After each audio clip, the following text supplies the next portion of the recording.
열왕기상 3장 16절에서 28절 1등 스타 강사를 줄여서 1타 강사라고 합니다. 학원이나 인터넷 강의에서 가장 인기가 많거나 제일 먼저 수강 신청이 마감되는 강사를 일컫는 말입니다. 이명 1타 강사 되시는 분이 자신의 어머니에 대해서 이야기를 했습니다. 어머니가 양장점을 통해서 자녀들의 학비를 벌어 학업을 마칠 수 있었다고 합니다. 양장점의 수입이 쏠쏠하여 경제적으로 큰 도움이 되었는데 어느 순간 기성복 바람이 불기 시작을 하면서 양장점은 쇠락의 길을 걷게 되었다고 합니다. 값싸고 질 좋은 기성복에 밀려 대다수 양장점이 폐업을 하게 되었다고 하죠. 이분의 어머니도 큰 위기를 맞이하게 된 것입니다. 하지만 배운 것이 도덕질이라고 이 일밖에 딱히 할 수 있는 일이 없는 어머니는 이 어려움을 반드시 극복해야 자녀들의 학비를 댈 수 있었습니다. 이때 어머니는 뜻밖의 단체 관광을 갈 사람을 모집했다고 하죠. 그리고 관광 갈 사람들에게 단체복을 입도록 하게 한 것입니다. 그렇게 해서 양장점 일감을 확보한 것이죠.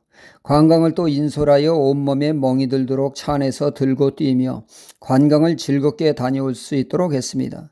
이에 다들 만족하게 돼서 관광 모집은 철따라 잘 되었고 갈 때마다 단체복을 통일해서 입게 해서 양장점을 계속 운영하게 되었고 무사히 자녀들의 학업을 마칠 수 있게 됐다는 것이죠. 이 모습을 옆에서 하나부터 10까지 지켜본 이분도 어머니의 지혜롭게 대처하는 것에서 힌트를 얻어 어려울 때마다 큰 도움을 얻었다는 것입니다. 이렇듯 아무리 큰 문제일지라도 지혜만 있으면 문제가 되질 않습니다. 문제의 마스터키는 바로 지혜입니다. 이 귀한 지혜를 얻는 데 있어서 다양한 채널이 존재하죠. 우리가 열심히 공부하는 것도 아는 것을 통해서 지혜를 얻기 위함입니다. 지혜는 지식의 축적을 통해서 얻어집니다. 고로 우리는 배움을 통해서 또는 지혜로운 사람들의 말을 통해서 얻기에 배우려고 하는 겸손한 자세를 가질 때 지혜를 얻게 됩니다. 그리고 하나님의 백성에게는 지혜를 얻는 방법이 있는데 그것은 바로 지혜의 근원 되신 하나님께로부터 지혜를 얻는 것입니다. 하나님의 지혜의 보고인 하나님의 말씀을 우리가 사랑함으로 지혜를 얻게 됩니다. 많은 명작이 성경 말씀에 영감을 얻은 것을 볼 수 있죠.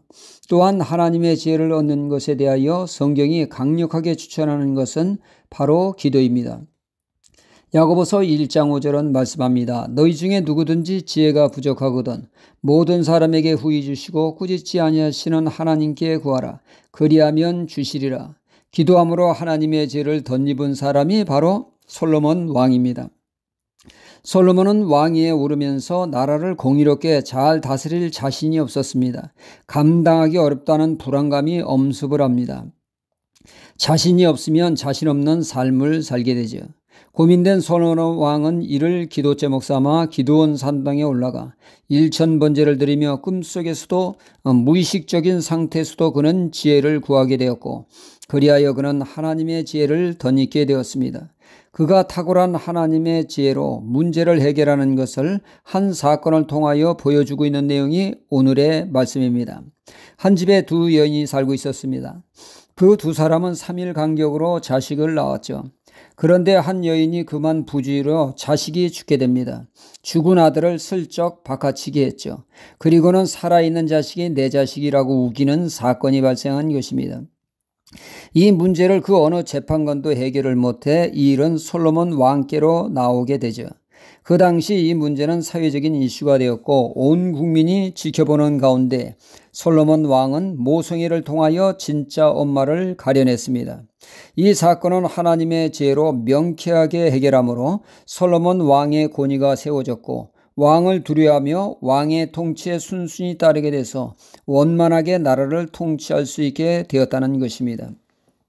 오늘날도 하나님은 여전히 지혜를 구하는 자들에게 지혜를 주시는 분이십니다. 물론 우리에게 주어진 문제 우리가 해결하고자 나름 연구도 하고 지혜자의 말에 겸손히 경청하고 최선을 다해야겠습니다. 동시에 하나님의 지혜를 구하는 기도로 하나님께 나아가야겠습니다. 사람의 머리에서 나온 것은 거기서 거기입니다. 하지만 하나님께로부터 온 지혜는 창조적이며 신선하며 획기적이고 탁월한 지혜입니다. 그 하나님의 지혜를 덧입기 위해 늘 하나님의 지혜를 구하는 그 삶을 통해서 하나님의 죄로 문제를 해결하는 하나님의 지혜자가 되어야겠습니다. 할렐루야.